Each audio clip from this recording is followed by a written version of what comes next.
MP সাহেবের 30% বুঝা দিছেন তো? হ্যাঁ, ওই যে বিজিএফের চালের 30%। ঠিক আছে, এমপি সাহেবের 30% বোঝাই দেন। জনগণের জন্য আসে 100%, তার মধ্যে এমপি একাই খাবে 30%। আমলারা খাবে কি, কামলারা খাবে কি, আর কর্মীরা খাবে কি, ছাগলরা খাবে কি, আর জনগণ, বেচারা জনগণে কি পাবে? কত পার্সেন্টের মধ্যে সমঝোতা হলে একটি রাষ্ট্রকে চাঁদাবাজ মুক্ত বলা যায়? 30% না 70%? প্রশ্নটা এখানে।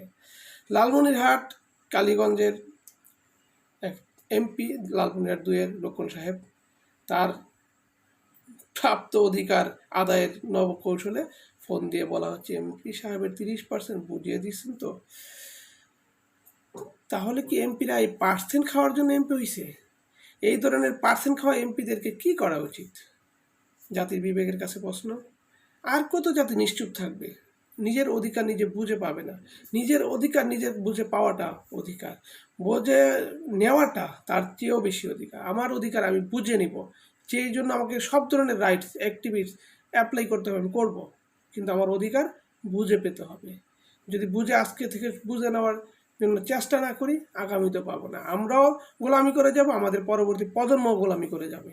এই গোলামি থেকে মুক্ত হোক, আজাদি হোক বাংলাদেশের মানুষের, এবং এই ধরনের এমপিদের বিচার জনসম্মুখে হোক।